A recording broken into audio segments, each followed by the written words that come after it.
Bonjour à tous, j'espère que vous allez bien et j'aimerais bien, si c'est possible, avoir un feedback de votre part concernant la qualité du son, juste par un petit message. Est-ce que vous m'entendez, s'il vous plaît? Très bien. Merci, Monsieur Ranim Ahmed, d'avoir répondu. On vous entend bien. Donc, on va commencer notre séance d'aujourd'hui. Tout d'abord, bonjour à tous.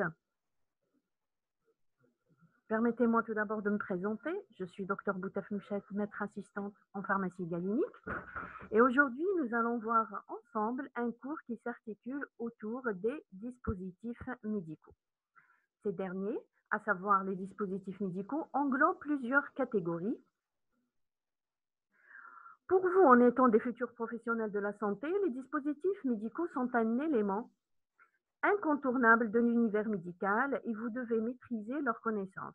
Pour cela, nous allons mettre la lumière sur deux catégories, à savoir les objets de pansement et les produits de ligature et de suture.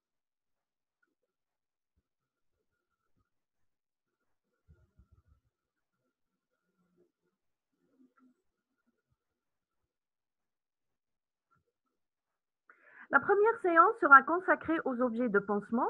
Cette dernière se déroulera comme suit. Tout d'abord, on va partir sur de bonnes bases et nous allons définir ce que c'est un dispositif médical. Nous verrons par la suite un panorama des différents objets de pansement où nous aborderons notamment la définition d'un objet de pansement. Ensuite, nous verrons les caractéristiques exigées pour un dispositif de pansement. Cette démarche s'organise afin que vous puissiez, à l'issue de cette séance, être capable de définir ce que c'est un dispositif médical, de définir un objet de pansement, d'énumérer les caractéristiques exigées pour un objet de pansement et enfin de citer les différentes classes des objets de pansement. Tout d'abord, on va commencer avec les dispositifs médicaux. Par définition, un dispositif médical, c'est tout instrument, appareil, équipement ou matière qui est importante pour être utilisé dans le domaine médical pour obtenir un diagnostic ou bien dans un intérêt de fin médical, mais ce n'est en aucun cas un dispositif, mais c'est en aucun cas, pardon, un médicament. Pour vous, étudiants en troisième année et pour le module de pharmacie galinique, on va mettre la lumière beaucoup plus sur les objets de pansement et les fils de ligature et de suture. Par définition, les pansements sont des moyens thérapeutiques locaux dont le but consiste à la création d'un environnement optimal pour la guérison. La question qui se pose, c'est qu'est-ce qu'un environnement optimal pour qu'une plaie guérisse rapidement? Un environnement optimal pour une guérison, il faudrait que ce soit un milieu chaud, un milieu humide avec un pH adéquat à une guérison.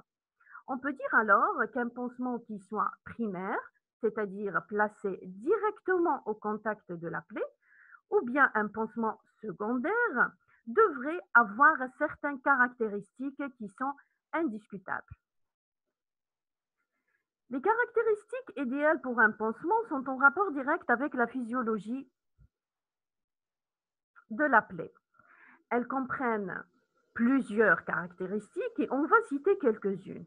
Tout d'abord, c'est la préservation et le maintien d'un environnement humide, la création d'une protection mécanique et d'une isolation thermique, la formation d'une barrière contre les infections secondaires, mais on exigera aussi d'un pansement d'autres caractéristiques, à savoir assurer une possibilité d'échange gazeux, assurer une absorption de l'oxydat excédentaire des micro-organismes, éviter tout traumatisme au niveau du tissu en cours de cicatrisation et enfin, et ce qui est très important, absence de toxicité et d'un potentiel allergisant.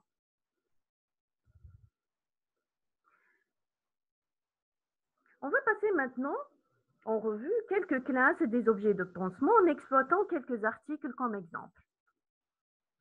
On va commencer tout d'abord avec le coton cardé et cru, utilisé essentiellement dans le milieu hospitalier, donc on ne va pas le trouver en vente au niveau officinal. C'est un coton qui est constitué par des poils obtenus à partir de l'enveloppe de grains de gossypium, nettoyés, purifiés, mais non blanchis. Il a été cardé d'où son nom.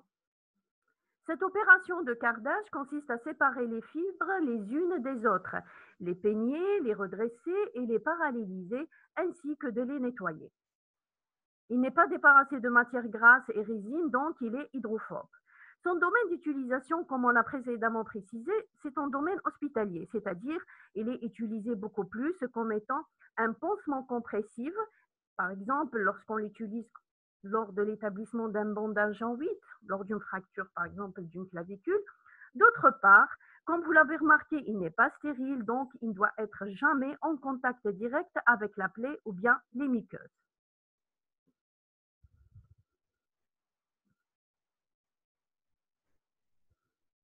Contrairement au coton cardé, le coton hydrophile que vous connaissez tous et qu'on trouve aussi bien en milieu hospitalier qu'officinal, il est stérilisé et peut être en contact direct avec la plaie. D'ailleurs, c'est son utilisation principale pour le nettoyage de la peau et pour effectuer les différents soins courants.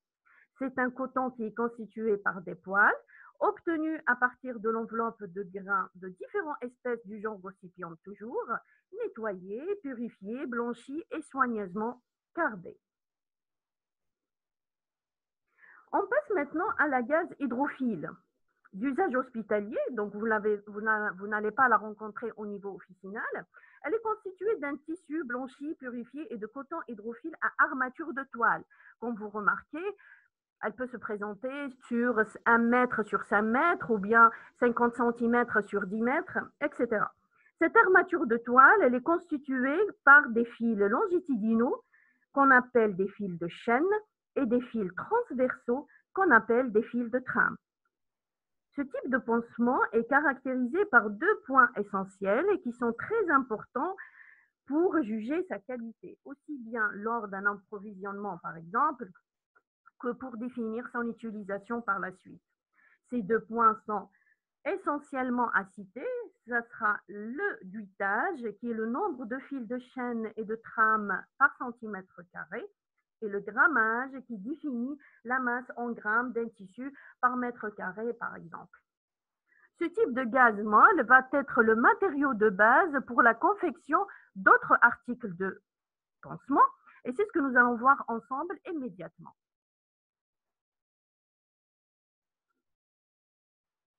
À vrai dire, on va parler de bandes de gaz et de compresses de gaz. Pour les bandes de gaz hydrophiles de coton non élastiques, elles sont présentées en rouleau, de longueur et largeur variables, avec ou sans lisière, conditionnées seules ou en vrac, et elles peuvent être conditionnées par exemple en paquet de 10.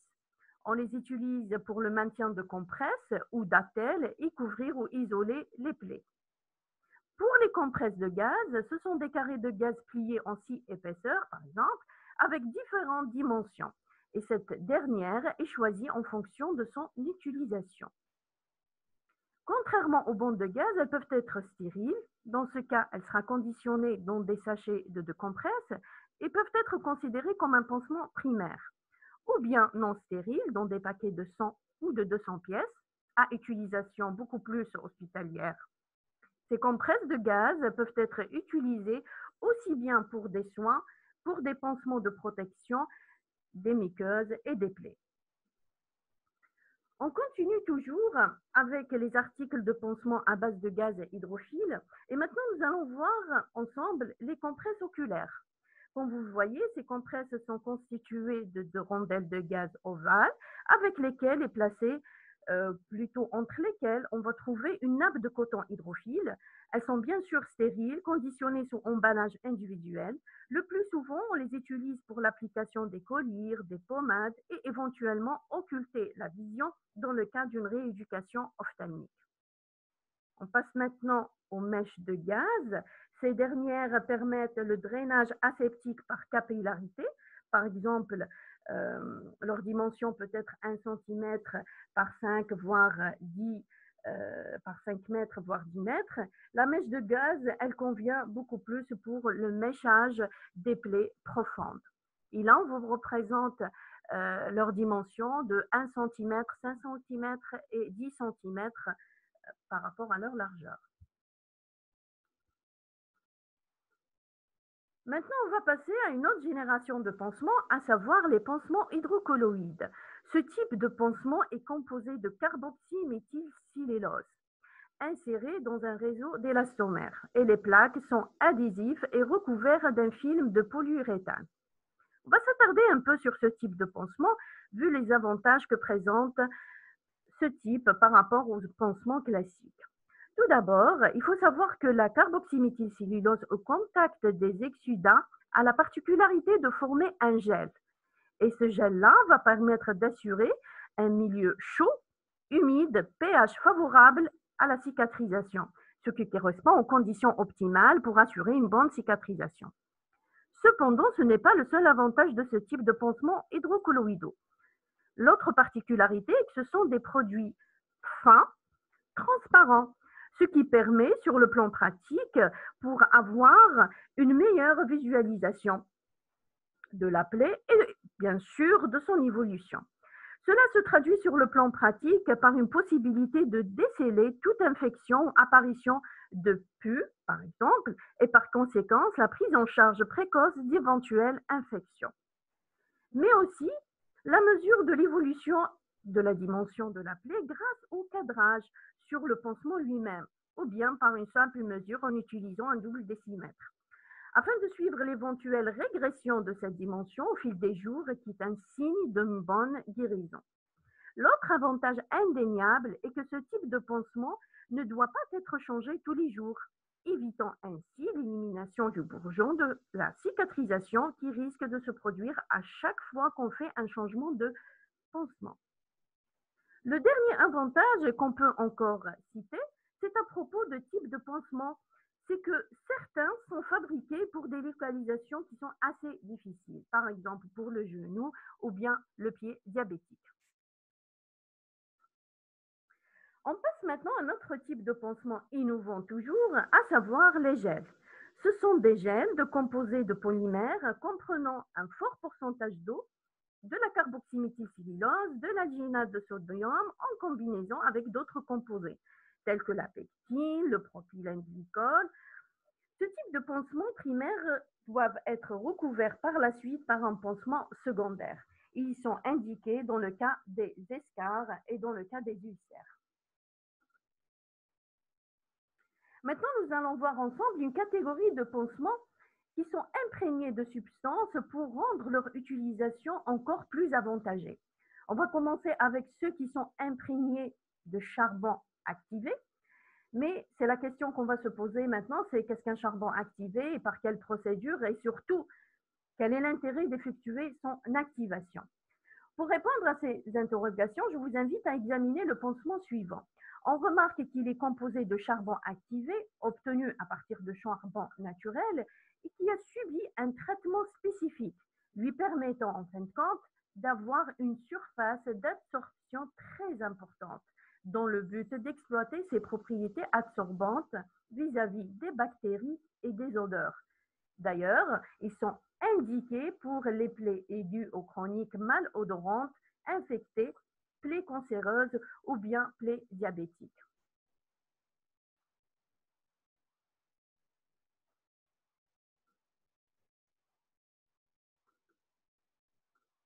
Nous avons aussi les pansements à base d'alginate de calcium ou de sodium. Et comme leur nom l'indique, ils sont composés essentiellement à partir d'algues. Ce sont des pansements primaires caractérisés par un fort pouvoir absorbant.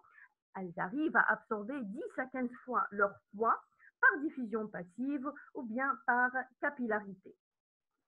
Ce type de pansement est indiqué pour les plaies superficielles ou profondes à fortement exudatif, à tendance voire même hémorragique.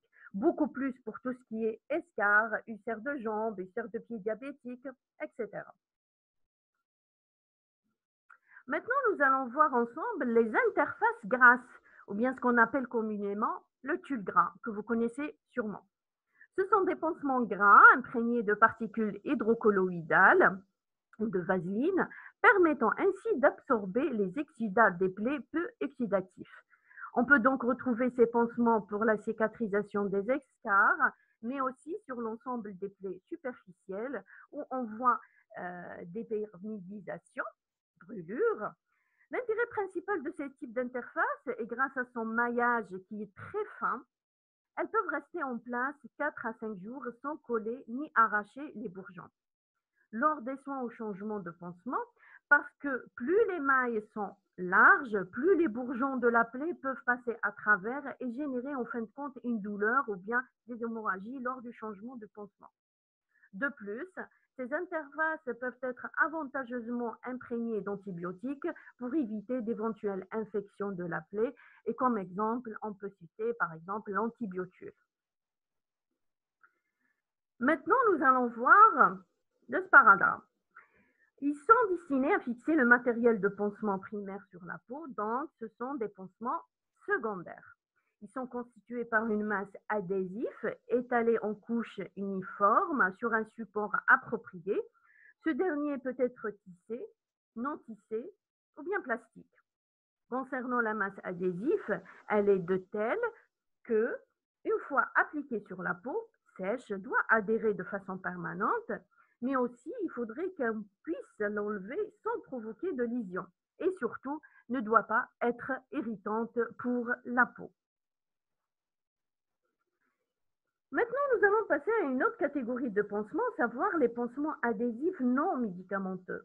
Leur spécificité se reflète par leur composition qui correspond à une combinaison entre un pansement primaire et un pansement secondaire, facilitant ainsi son application. Donc, ils sont constitués d'un sparadrap sur lequel il est fixé un matériau de pansement.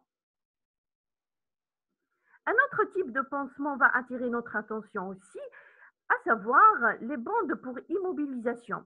Comme leur appellation l'indique, ce sont des bandes permettant la confection d'appareils d'immobilisation d'urgence pour la contention des foulures, des fractures. Et on a pris comme exemple les bandes plâtrées, les bandes en résine de synthèse et les bandes de contention. Et c'est ce que nous allons voir ensemble. Tout d'abord, on va commencer avec les bandes plâtrées. Ce sont des bandes imprégnées de plâtre de qualité chirurgicale. Pour leur utilisation, il suffit de les tremper dans l'eau, essorer et appliquer directement sur la peau, lisser, puis on va les laisser sécher pour que ça prenne. Pour le deuxième type de bandes, à savoir les bandes en résine de synthèse, ce sont des bandes en fibres imprégnées, ce sont des bandes en fibres qui sont imprégnées, en verre imprégné, d'une résine à base de polyuréthane. Et c'est cette spécificité-là, le polyuréthane. Ce type de plâtre en résine est caractérisé par son légèreté, donc on sous-entend un confort du patient, mais aussi une résistance et à la non-sensibilité à l'eau, ce qui correspond à des caractéristiques très intéressantes pour le confort du patient. Surtout, comme vous le savez, lors d'une fracture, on doit porter le plâtre pour un certain temps. Le principe de l'application de ce type de bande est que lorsque ces bandes sont exposées à l'humidité, par une simple vaporisation de l'eau avec un vaporisateur, donc on n'a ni trempage ni essorage, on assiste à une polymérisation du polyuréthane qui va commencer et va rendre la bande de plus en plus dure au fur et à mesure du déroulement du temps. En plus de ces points, on peut soulever aussi l'esthétique de ce type de bande où le patient aura un embarras du choix pour la couleur. Concernant les bandes de contention, il faudrait que vous sachiez que ces bandes-là ont pour but d'exercer une contention, ou bien une pression, ou bien une compression dans diverses infections ou bien traumatismes. Comme exemple, on peut l'utiliser dans le domaine de la phlébologie, pour les thromboses, les varices, ou bien en traumatologie, contention articulaire ou bien musculaire. Elles sont extensibles et à vrai dire, il en existe 4 niveaux de force de contention et elles peuvent être cohésives, c'est-à-dire elles peuvent se fixer entre elles-mêmes. On va voir maintenant les filets tubulaires de protection. Ce sont des filets à grosses mailles élastiques, extensibles, légers, aérés. Leur avantage est de maintenir les compresses ou tout autre pansement primaire sont adhésifs, sans plis, ni collés, ni comprimés. et c'est la définition même d'un pansement secondaire. Il en existe des tailles différentes, des dimensions différentes, des formes différentes et qui sont adaptées à l'endroit où ils seront appliqués. Tout cela afin d'assurer une liberté totale de mouvement. À la fin et à l'issue de la revue de toute cette panoplie de pansements, on peut conclure qu'il est impératif de bien connaître les différents types de produits de pansement afin de bien traiter les différentes plaies avec le pansement le plus adapté. Pour obtenir un résultat optimal, ces pansements peuvent permettre de diminuer de façon importante le temps de cicatrisation, donc on aura une cicatrisation rapide et par conséquent le confort du patient. Je vous remercie pour votre attention. J'espère bien que cela a été bien clair pour vous. Cependant, on va ouvrir une parenthèse pour recevoir vos questions ou bien d'éventuelles demandes de compléments d'information. Sans plus attendre, je vous passe la parole et à votre écoute.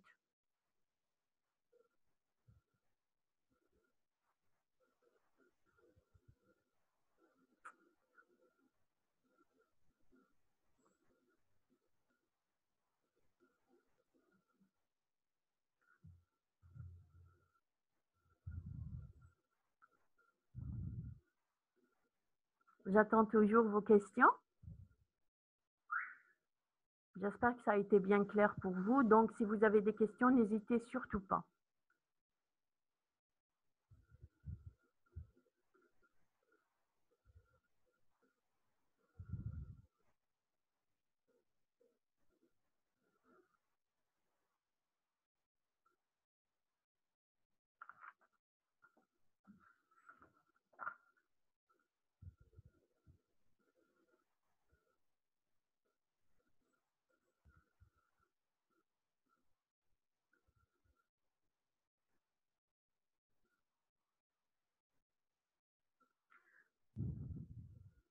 Donc, sans plus tarder, on va passer à la deuxième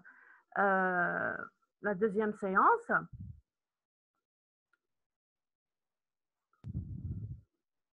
La deuxième séance, comme on vous a annoncé,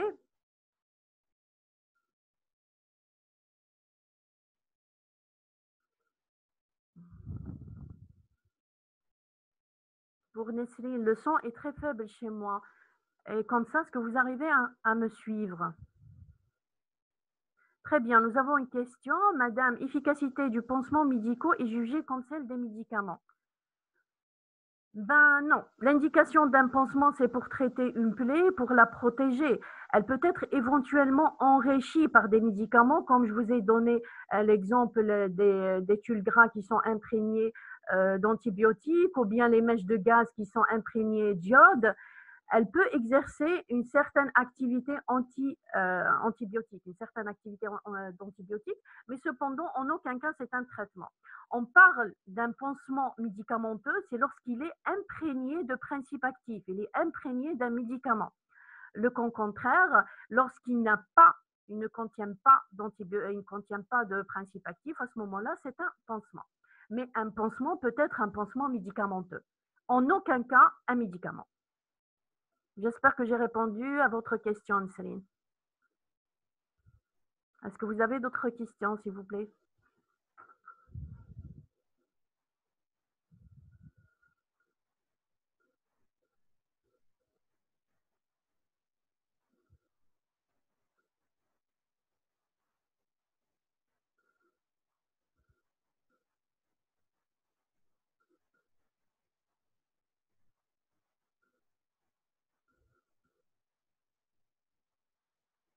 Vous savez ce qu'on va faire?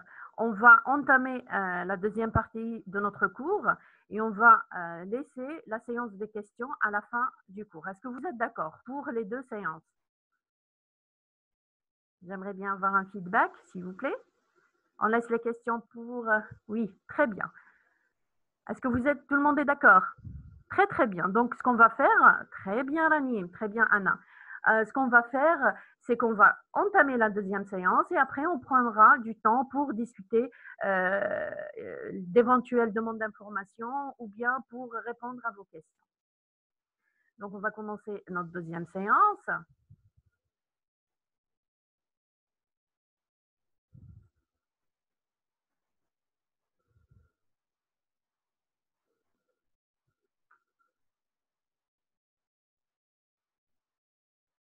Je vois qu'il y a des personnes qui viennent de nous joindre.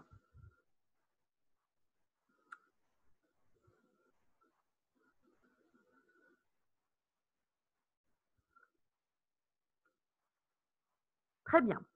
Donc, je me permets encore une fois à ce moment-là de me présenter parce qu'il y en a des personnes qui viennent de nous joindre pour la deuxième séance. Donc, c'est Dr Boutefnouchet, maître assistante en pharmacie galinique. Et pour la deuxième séance, nous allons voir ensemble la deuxième catégorie des dispositifs médicaux, à savoir les dispositifs de suture et de ligature. Tout d'abord, nous allons définir ce que c'est un fil chirurgical.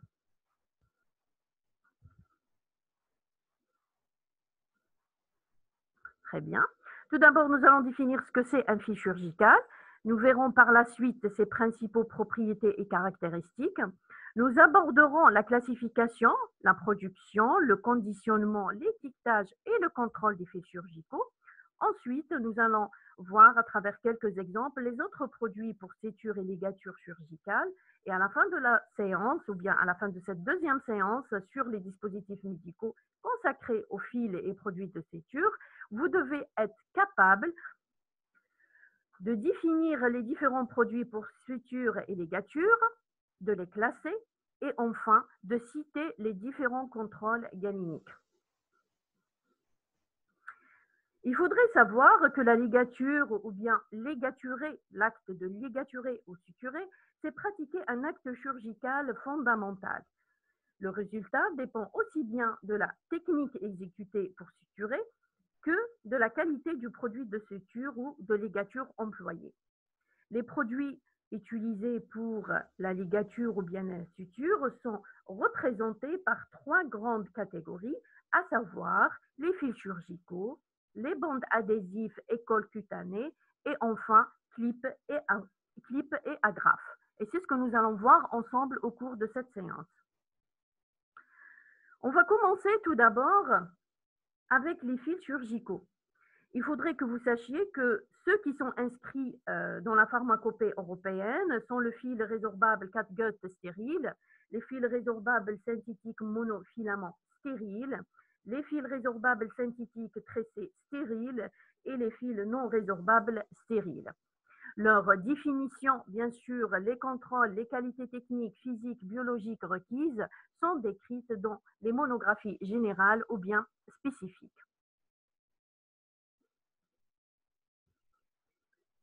Un fil de suture, dans sa présentation la plus simple et la plus classique, est le plus souvent constitué d'un fil et d'une aiguille.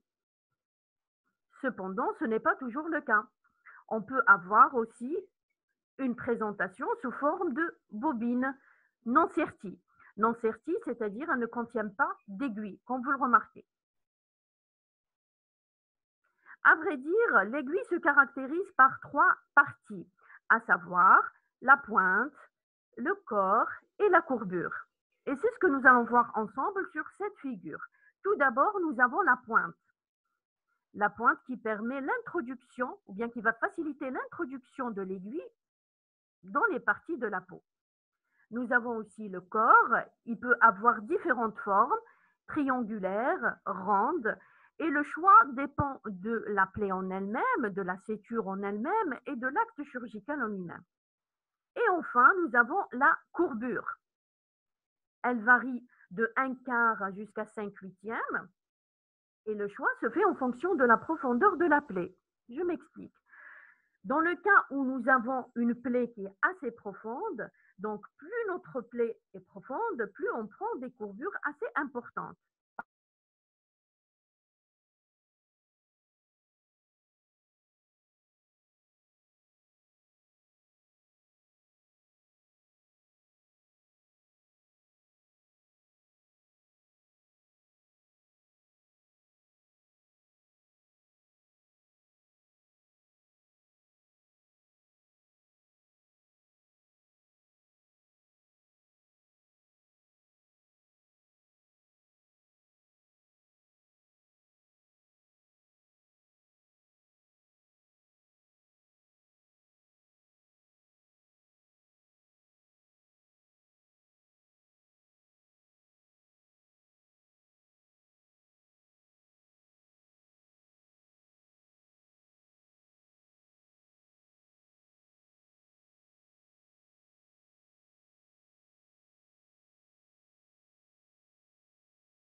Rebonjour. Est-ce que vous m'entendez? Puisqu'il y a eu une petite coupure, un petit problème technique, j'aimerais bien, si c'est possible, de me répondre si vous arrivez à m'entendre. Très bien, merci Alanim. Donc on va continuer. Nous avons dit que les fils de suture, elles avaient cette caractéristique d'être teintées ou pas. En fin de compte, elles sont teintées pour après, lors de l'intervention, on arrive à les différer du sang et des liquides biologiques. Et elles peuvent avoir des dimensions euh, variables qui peuvent aller de 45 jusqu'à 90 centimètres. On va parler maintenant, on va parler maintenant de leur calibre. On peut se référer à la classification décimale de la pharmacopée européenne qui définit le calibre des fils de 0,1 jusqu'à 10 par exemple, mais ce qu'on utilise en milieu hospitalier, c'est beaucoup plus la classification américaine ou bien selon la pharmacopée américaine qui sera la plus utilisée. Ici, on vous présente un tableau qui donne la correspondance entre les deux références et vous remarquez que le calibre varie de 12,0 à 2,0, donc du plus fin au plus gros. Par exemple, si on fait une intervention, une petite suture au niveau du poignet ou bien au niveau du genou, on va utiliser beaucoup plus le 3,0. Mais si on opte pour une intervention encore plus fin, genre on va travailler, je ne sais pas moi, un problème ophtalmique ou bien cardio, on va travailler beaucoup plus avec le 8, le 9 et le 10, etc.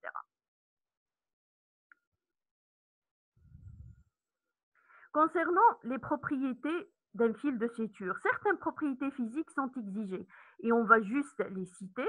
On peut dire que nous avons des propriétés qui vont faciliter l'utilisation, faciliter la résorption, faciliter le travail du chirurgien, améliorer le confort du patient. Et on va citer la capillarité, la ductilité, l'élasticité, la flexibilité, la glissance et la plasticité, et enfin la résistance à la torsion et la résistance à l'attraction. On va voir maintenant la classification des fils chirurgicaux.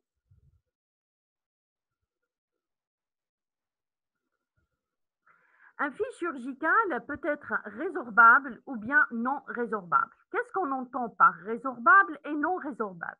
Résorbable, c'est-à-dire le fil en lui-même va être métabolisé par l'organisme et être éliminé, déchiqueté. Non résorbable, c'est-à-dire il faudrait une intervention spécifique pour enlever ces fils-là. Dans le cas des fils résorbables, on peut avoir des fils d'origine naturelle ou synthétique. Et pour les fils non résorbables, on peut avoir des fils d'origine naturelle, synthétique ou métallique. Dans tous les cas, ils peuvent être soit des monofils, c'est-à-dire constitués d'un seul fil, ou bien multifilamenteux, c'est-à-dire, ou bien ce qu'on appelle tressés. En fin de compte, ce sont les monofils qu'on va tresser ensemble pour donner qu'un seul fil.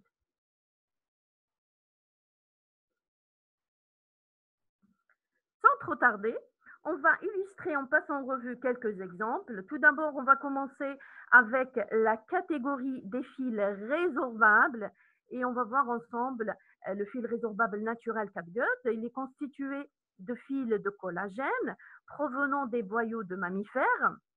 Et c'est une torsade multifilamenteuse. Il se résorbe, au bout de 10 à 15 jours et ça se fait par protéolyse et ils peuvent être traités par des substances chimiques.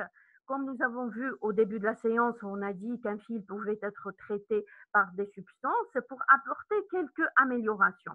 Dans ce cas-là, donc nous avons les sels de chrome pour ralentir leur résorption, si on veut que ce fil reste plus longtemps.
On revient encore une fois, donc je vous prie de m'excuser pour ce petit problème technique. Donc on va continuer. Nous avons dit qu'ils avaient cette caractéristique d'être résorbés au bout de 10 à 15 jours. Et c'est un type de fil qui pouvait subir des traitements supplémentaires, à savoir être imprégné de sel de cran pour ralentir leur résorption ou bien du glycérol pour les rendre encore plus souples. Comme on vient de voir, c'est un exemple de fil multifilamenteux. Nous allons voir maintenant les fils résorbables synthétiques. Là, on est passé dans la catégorie des fils résorbables synthétiques. Et on va vous citer quelques classes. Nous avons par exemple le polydioxanone comme le PDS ou bien le PDS2. Nous avons le GTMC comme le MAX100. On peut ici citer le monocryl, le biocine. Tout ça, ce sont des fils de ligature dont l'utilisation est adaptée selon le type de la suture, selon la technique de suture, selon le choix du chirurgien. Là, on vient de terminer avec les fils résorbables monofilaments et on va passer aux fils résorbables synthétiques tressés. Là, on est toujours dans la catégorie du résorbable, mais tressé, c'est-à-dire elle est constituée de plusieurs monofilaments. Donc, ce sont des fils préparés à partir d'un ou de plusieurs polymères ou bien copolymères synthétiques assemblés par tressage. Comme exemple, on va vous citer le lactomère, le polysort.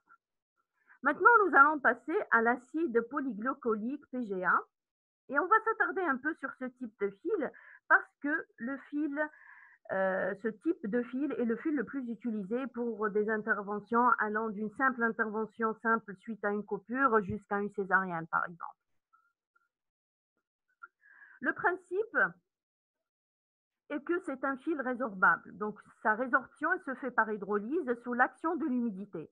Le fibre retourne à son état initial de monomère d'acide glycolique, puis il sera évacué par les fluides biologiques par hydrolyse. On aura une perte de résistance entre le 10e et le 15e jour. Comme exemple, ici, on vous a cité le Vicryl Plus. Le Vicryl Plus, donc, il présente une activité antibactérienne. Comme on l'a dit au début, chaque fil, on pouvait l'imprégner de substances pour avantager encore plus son utilisation.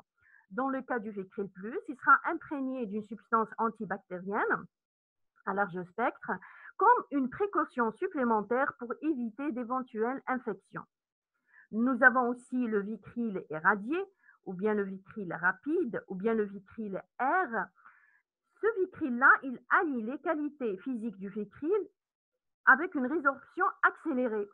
À vrai dire, c'est du Vicryl qui a été traité par radiation ionisante, fractionnant ainsi les chaînes moléculaires. Et on va assister alors à une diminution de sa résistance à l'attraction, ce qui accélère par la suite sa vitesse d'hydrolyse.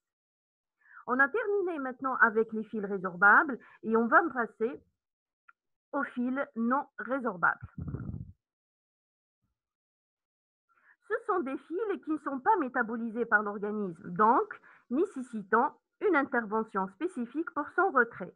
Elles peuvent avoir diverses origines, naturelles, synthétiques ou bien métalliques. Et on va voir ensemble quelques exemples pour chaque origine. On va commencer avec l'origine naturelle et comme exemple, on va vous citer l'exemple de fils de soie ou bien de lin. Tout d'abord, pour les fils de soie stériles, ils sont obtenus par tressage de fils de soie provenant de dividage des cocons du ver à soie, selon une espèce bien précise. Comme exemple, on peut citer la soie des Titans ou bien Archimède de Peters. Concernant le fil de lin, c'est un fil qui est stérile, constitué par des fibres de tiges d'une plante bien spécifique, donc la fleur de lin, et de longueur variable. Ils seront assemblés en faisceaux de diamètre variable, puis le fil va être constitué en assemblant ces faisceaux. Après avoir vu la soie et le lin, on peut vous citer d'autres exemples, comme par exemple la merciture, le propylène comme exemple le prolène et le Sergipro.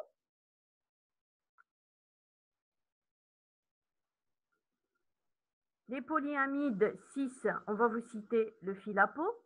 Les polyamides 6,6, comme exemple, on peut citer le nylon. Nous avons aussi un autre exemple, le polybutester comme le Novafil, le Vascufil, ou bien le PTFE comme le Gore-Tex. Nous avons aussi l'acier inoxydable. Comme marque, on peut vous citer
on reprend, donc toujours des petits problèmes techniques.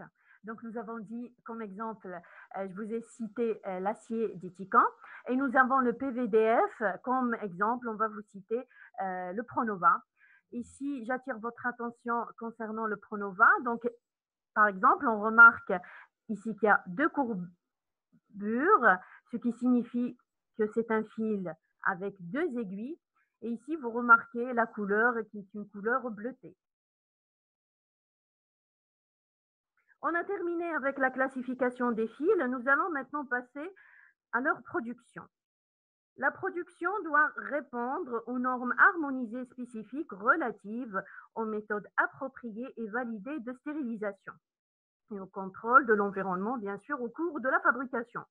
Pour que vous puissiez comprendre les étapes de production d'un fil chirurgical, il n'y a pas mieux que l'illustrer par un exemple concret.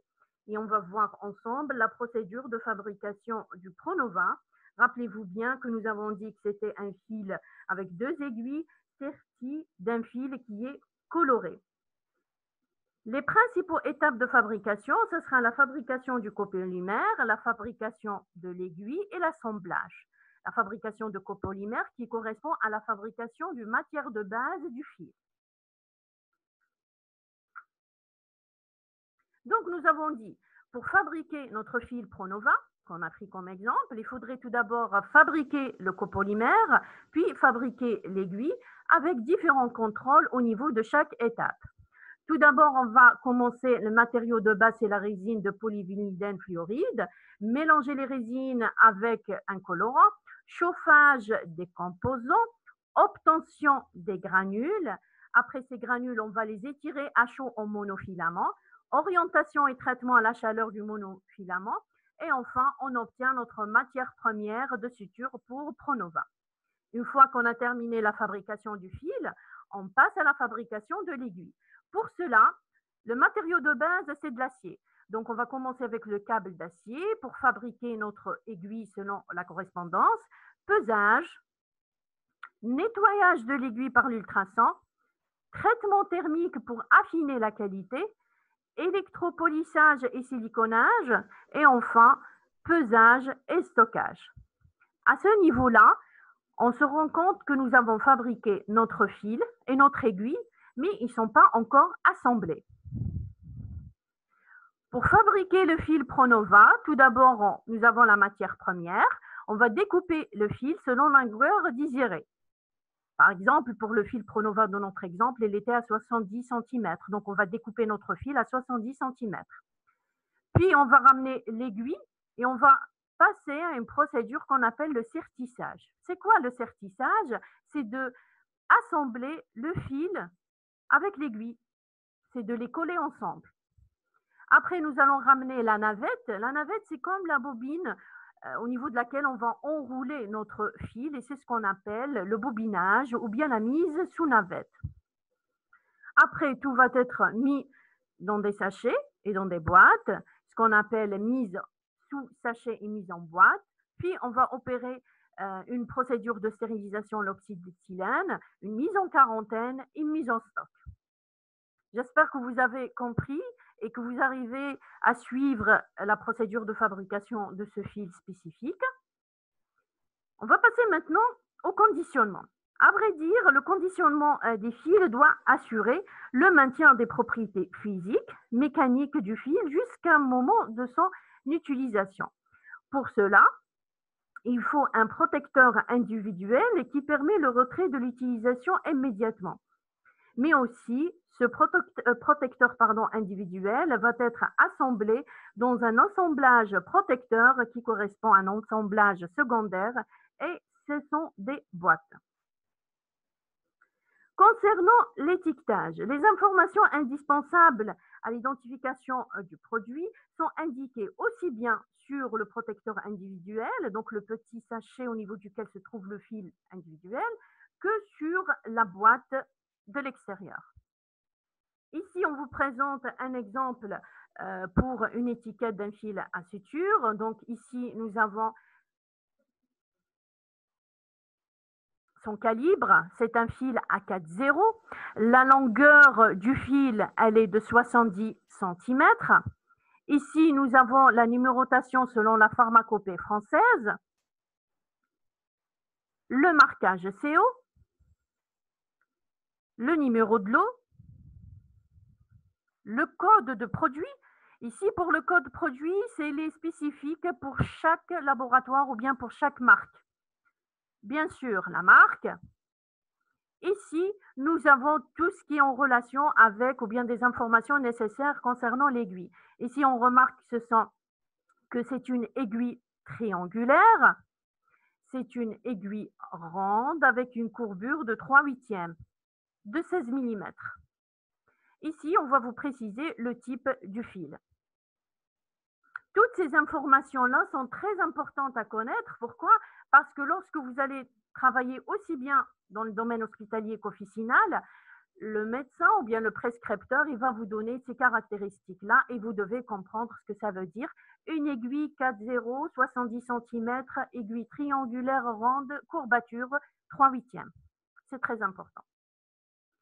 Maintenant, nous allons passer au contrôle. Pour le contrôle, vous devez pouvoir citer les principaux contrôles, à savoir la longueur, le diamètre, la résistance au sertissage, l'essai de charge minimale à rupture de nœud.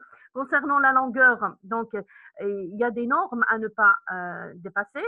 Le diamètre, pareil. Pour la résistance au sertissage, c'est cette capacité de ne pas pouvoir enlever le fil de l'aiguille. Et l'essai de la charge minimale rupture de nœud, il faudrait que lorsque le chirurgien fait son nœud et lorsqu'il tire sur ce nœud-là, il ne faudrait pas que ce nœud-là se casse. Et pour plus de détails, je vous invite à consulter la pharmacopée européenne. Ici, on vous a mentionné un récapitulatif du mode opératoire. Donc, si vous voulez plus de détails, je vous oriente vers la pharmacopée européenne. Passons maintenant à l'essai de stérilité. Donc, comme vous le savez, tous les fils chirurgicaux sont stériles, notion très importante. Pour la stérilité, il faut que vous sachiez que les fils chirurgicaux sont stérilisés soit par l'oxyde d'éthylène ou bien par irradiation gamma. Et ce qu'il faut retenir, c'est que tous ces fils de suture doivent répondre aux épreuves générales de stérilité selon les recommandations de la pharmacopée. Maintenant, nous allons passer à une autre catégorie de produits de ligature et de suture et on va commencer avec les bandes adhésives et les colles cutanées. Tout d'abord, pour les bandes adhésives, comme leur nom l'indique, ce sont des petites bandes qu'on va appliquer le plus souvent sur des plaies qui ne sont pas profondes et ça a beaucoup plus un intérêt esthétique pour éviter pour éviter la trace de la suture qui risque de persister après ablation du fil.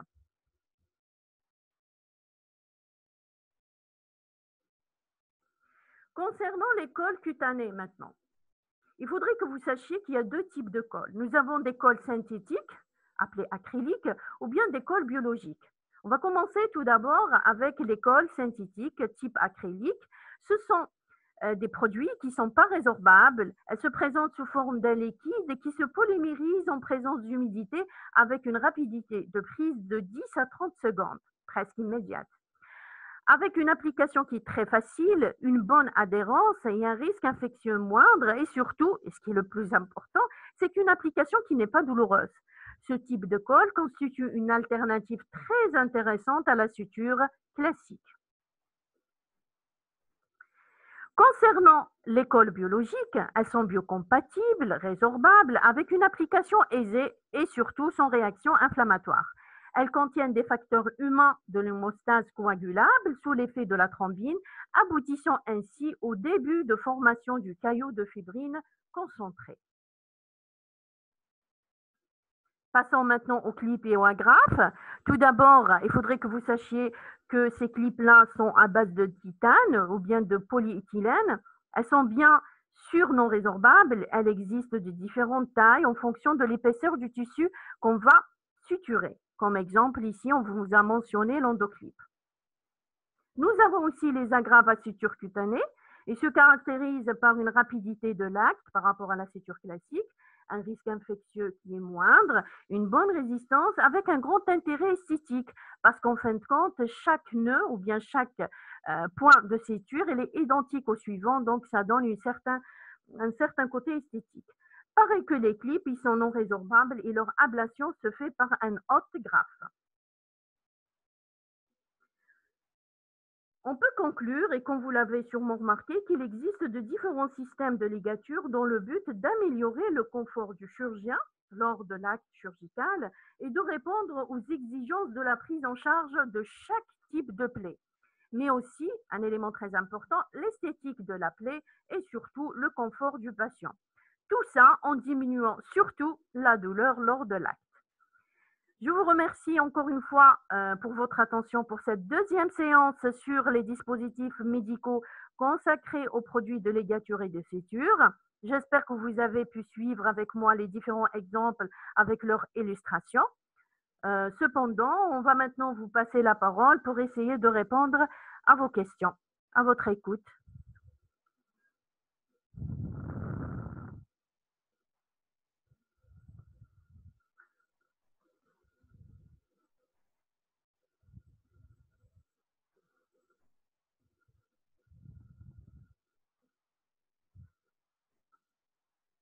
Si vous voulez, on peut passer par séance. On va commencer avec la première séance qui a été consacrée au pansement. Qu'est-ce qu'il faut retenir? Sur quoi vous devez insister? C'est la classification qui est un élément très important. Ce sont les caractéristiques pour un pansement, quelles sont les exigences pour un pansement, où il y en a certains pansements qui ont cette spécificité dont il faut prendre en considération. Je vous écoute.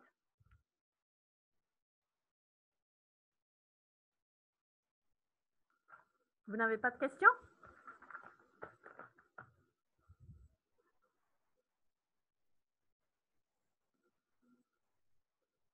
Merci à vous d'avoir assisté.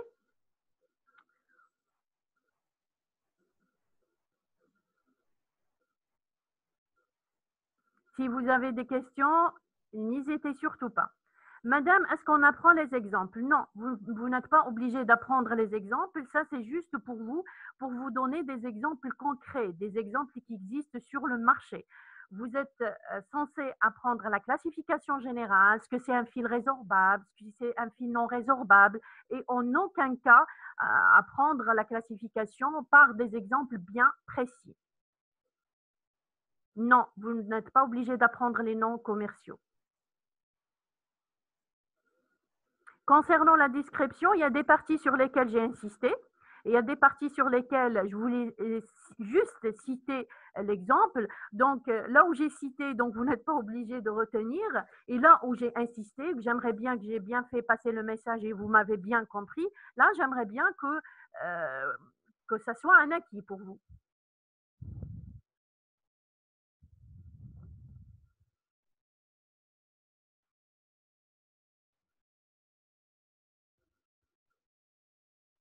On n'a que nous, apparemment, avec nous. Et les autres? Pas de questions? Est-ce que vous avez compris? Maintenant, j'aimerais bien avoir un feedback, soit positif, soit négatif. Est-ce que vous avez bien compris? Est-ce que le message a été bien transmis? Est-ce que vous avez pu bien cibler qu'est-ce qui est important et qu'est-ce qui... Très bien, très bien,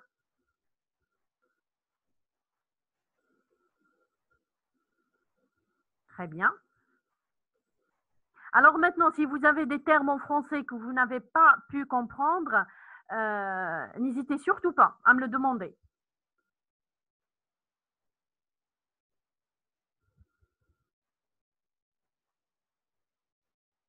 Très bien. Madame, s'il vous plaît, en cas de brûlure, oui, continuez, Nour.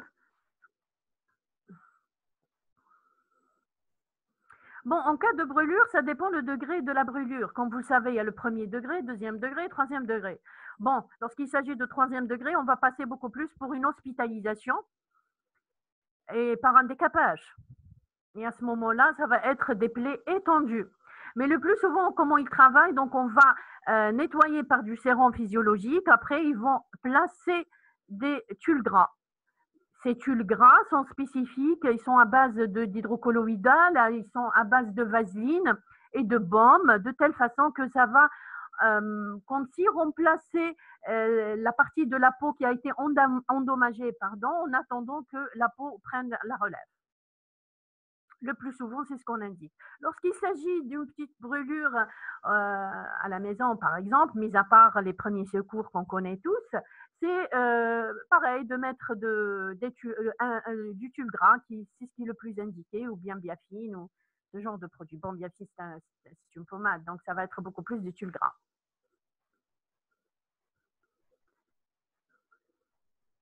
Très bien, il y a une personne qui demande si c'est possible de réexpliquer l'étiquetage. Donc, je me permets juste, on va prendre quelques minutes pour remettre.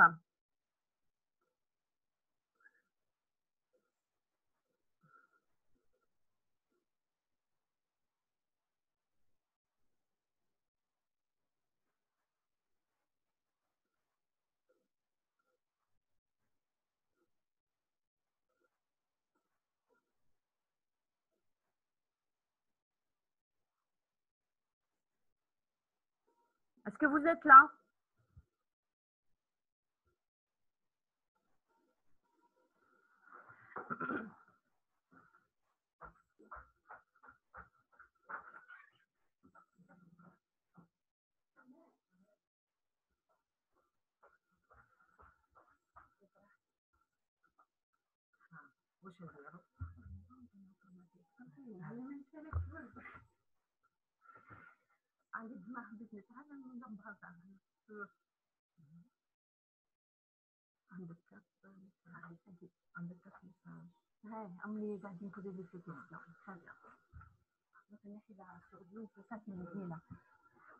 Est-ce que vous m'entendez? S'il vous plaît, vous répondez, s'il vous plaît. Est-ce que vous m'entendez? Oui, très bien. Donc, nous avons une étudiante ou un étudiant qui m'a demandé de revoir l'étiquette. Très bien, c'est très intéressant. Pourquoi? Parce que c'est un élément qui est très important et très essentiel. Parce que toutes les informations et caractéristiques du fil sont mentionnées sur cette étiquette. Tout d'abord, on va commencer dans le sens de l'horloge. On va commencer avec ce chiffre-là. Qu'est-ce que ça veut dire? Ça veut dire 4 zéros. C'est la dimension selon la classification de la pharmacopée américaine. Puis nous avons ce 1,5 qui est l'ancienne classification, ou bien la nouvelle numérotation. C'est comme vous voulez, mais l'essentiel, c'est la classification française. Ici, nous avons le marquage CE. Après, nous avons le numéro de lot.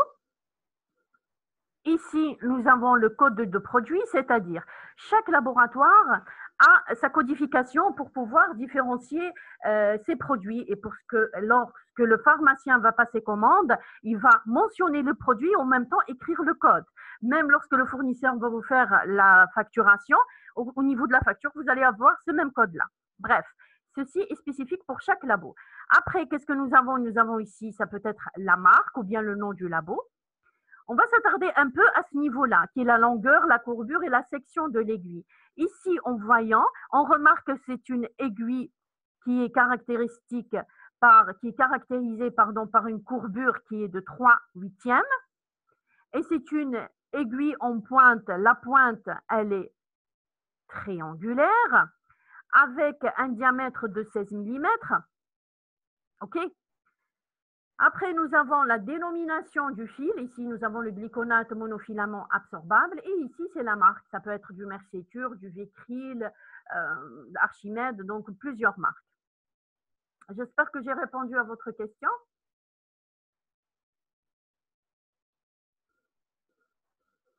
Bon, concernant, j'ai une question. Est-ce que les cols cutanés, leur utilisation est courante en Algérie? Très bien.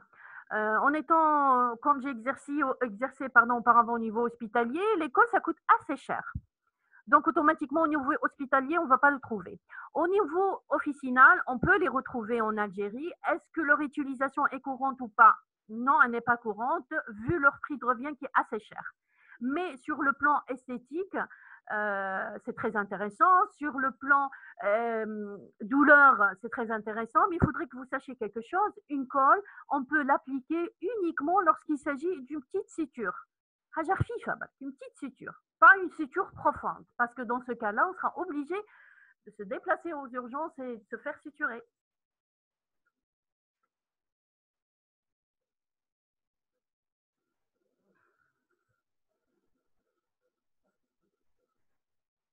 Je crois qu'on a vu quelle est la meilleure méthode pour obtenir Quelle est la meilleure méthode pour obtenir la meilleure cicatrisation? Bon, il faudrait choisir le bon pansement. Il faudrait penser à le changer à chaque fois qu'il est nécessaire, c'est-à-dire on ne peut pas mettre un pansement et indiquer un changement une fois sur 2 jours et on ne le change pas. Donc il faudrait bien le changer, c'est très important. Le nettoyer assez souvent et bien sûr avoir le pansement le plus adéquat.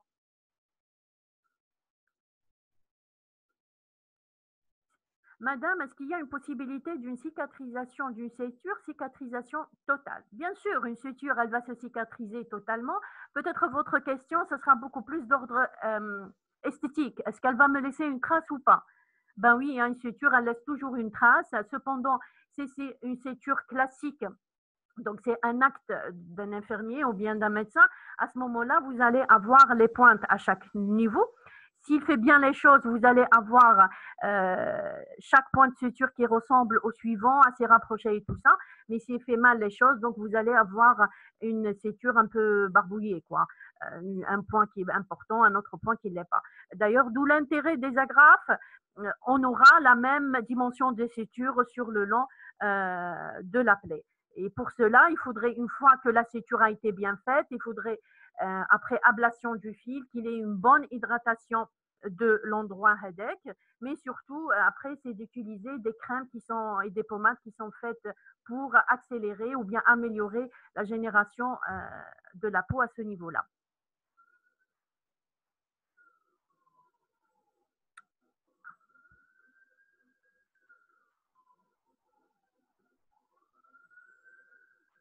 Bon, une question. Est-ce qu'on préfère les méthodes classiques ou bien les méthodes innovantes? Il faudrait que vous sachiez quelque chose. Une méthode innovante, c'est une méthode qui est coûteuse. Maintenant, si je cherche mon confort, j'aimerais bien ne pas suturer et utiliser une colle biologique. Mais si je vais à l'hôpital et je ne trouve pas de colle biologique, je leur dis, ben, suturez-moi cette plaie et qu'on n'en parle plus. Donc, pour moi, sur le plan esthétique, douleur, peut-être on va beaucoup plus s'orienter sur tout ce qui est suture innovante, mais sur le plan pratique et moins coûteux, ça va être beaucoup plus les sutures classiques.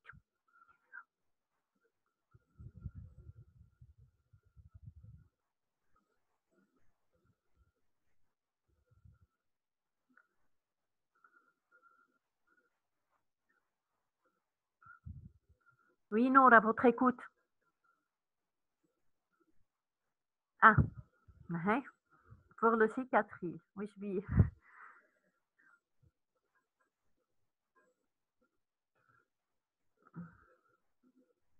Déjà, on partira sur le principe que cicatrice, c'est pas un pansement. C'est, ben non, c'est un gel. C'est une crème qu'on dépose.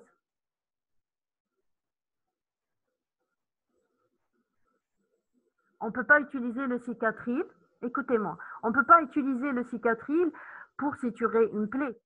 Et on ne peut pas utiliser le cicatril pour une plaie dont je veux faire un pansement. Le cicatril, c'est un produit qu'on va utiliser juste pour améliorer la procédure de cicatrisation, un aspect esthétique d'une plaie.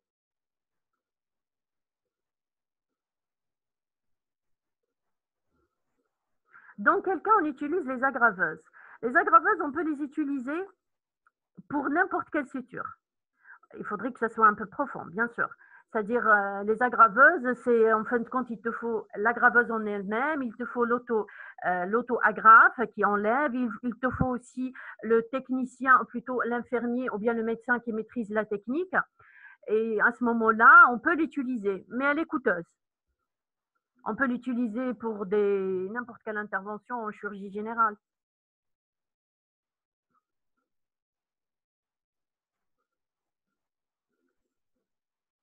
Et pour les aggraveuses, il faudrait que ça soit un peu profond. Parce que comme vous l'avez remarqué, je vous ai dit qu'il y avait différentes dimensions. Plus la plaie elle est profonde, plus la dimension de l'aggrave elle est importante. Lorsqu'il s'agit d'une petite plaie, je ne vais pas m'amuser à mettre les agraves parce qu'il y a une certaine dimension minimale des agraves. Merci à vous. Est-ce que vous avez d'autres questions? Merci de me répondre. Si vous avez d'autres questions, on peut rester. Si vous ne l'avez pas, on va clôturer. Pas de questions? Est-ce qu'il y a Bon, là j'ai une question qui se résume. Est-ce qu'il y a des effets indésirables pour le fil résorbable césarienne infection? Pour vous dire, il n'y a pas d'effet indésirable pour le fil résorbable s'il est bien utilisé. Et là, vous avez précisé le cas d'une césarienne. À ce moment-là, vous parlez d'une infection. À vrai dire, l'infection, elle est due aux conditions du bloc opératoire, aux conditions dans lesquelles a été faite la césarienne. Pour que vous le sachiez, une césarienne, pour faire une intervention d'une césarienne, il y a 3 niveaux de suture. Donc, il y a la suture de l'utérus par deux parois. Donc, nous avons 2 fils. Et après, nous avons le troisième, ce qu'on voit à l'extérieur, c'est ça, la troisième suture. Et à ce moment-là, si elle est infectée, c'est soit parce que ça n'a pas été bien désinfecté lors de l'acte, c'est-à-dire, comme vous le savez, avant de faire une césarienne, il faut ouvrir. Et pour ouvrir, il faut nettoyer le paroi de l'abdomen avec de la pétadine en grande quantité.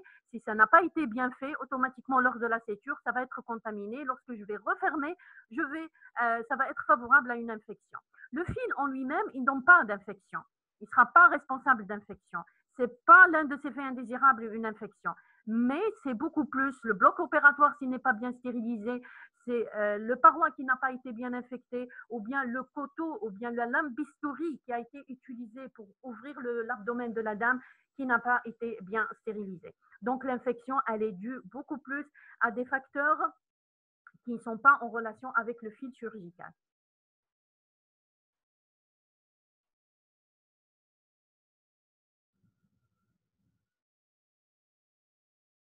D'autres questions, s'il vous plaît? C'est bon?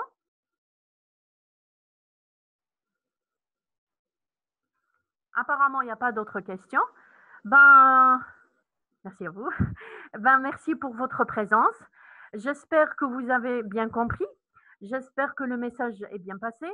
En tous les cas, si vous avez des questions, n'hésitez pas à me les communiquer via mail. Normalement, vous avez nos adresses mail au niveau du département, donc n'hésitez surtout pas. Je vous remercie pour votre présence. On va se dire à bientôt et que Dieu vous protège tous, et surtout en ces circonstances de pandémie. J'espère que tout le monde va bien, que ceux que vous aimez vont bien, et je vous souhaite bon courage et bonne continuation. Et sur ce, on va se dire au revoir et à bientôt, Inch'Allah.